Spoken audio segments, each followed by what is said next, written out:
Good morning. This is the Great Basin Fire Potential Briefing for Sunday, May 24th. Taking a look first at our impacts, we have no significant impacts expected for today. Conditions will be actually unseasonably cool in most areas. Had some recent moisture, but a significant warming and drying pattern is expected to take hold by the middle of this week. Recent precipitation mainly in the far north and east, just mainly light amounts, a couple of hundredths of an inch to locally a quarter to a half inch here in eastern Idaho. Just a lone lightning strike out there, all on the wet side, along with wet fuels. Our activity, current or recent fires within the last 24 hours in the red circles.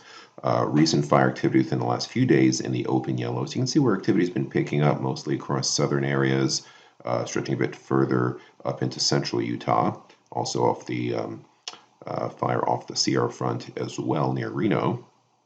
Pretty quiet up north where they've had a lot of precipitation recently. You can see that precipitation on the left-hand side. The greenish shades are a half inch or more. Yellow shades an inch and a half of precipitation. So you can see a wide swath, half of Nevada, at least the northwestern third of Utah, all of Idaho, western Wyoming, very wet.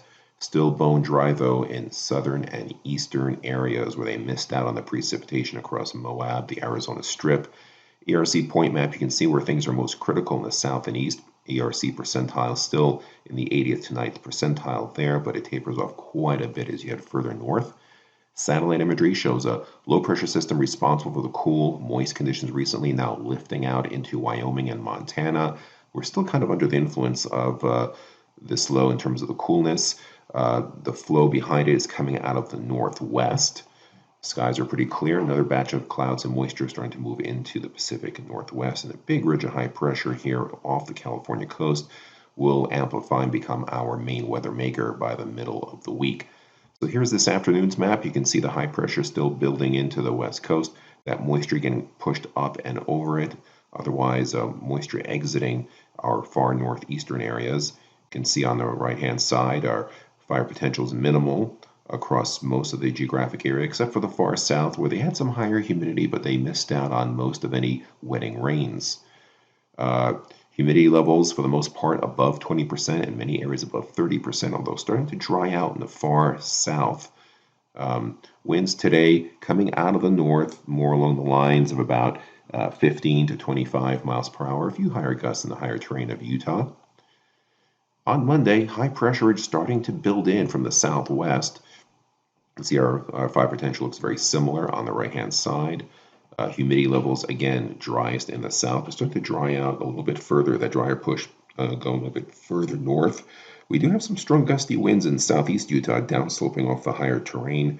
Humidity levels there will be in the low to mid-teens, so if there's any issues, that's probably where our biggest concerns will be.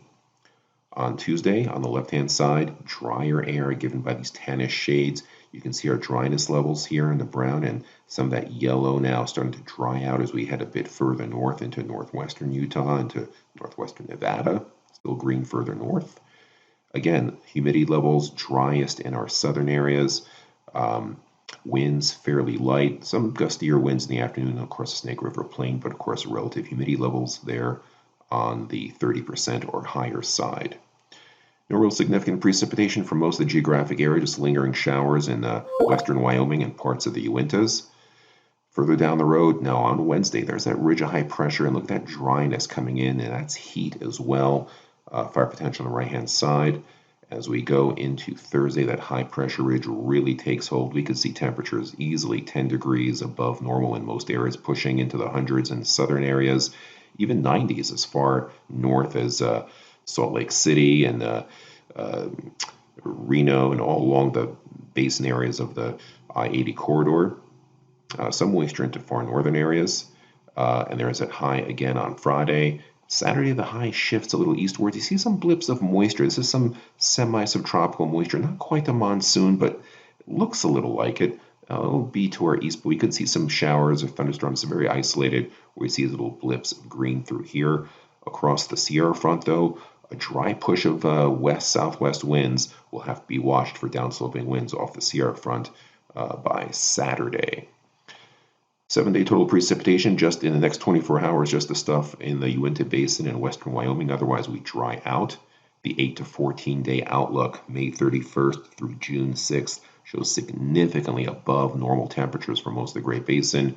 Drier than normal across most of the northern eastern areas, but a bit of moisture expected across our southern areas and also across the far west. A little bit of a mix of conditions. So we close out the month and go into early June. This concludes our briefing. We now have our fire potential briefings 7 days a week. Have a great day.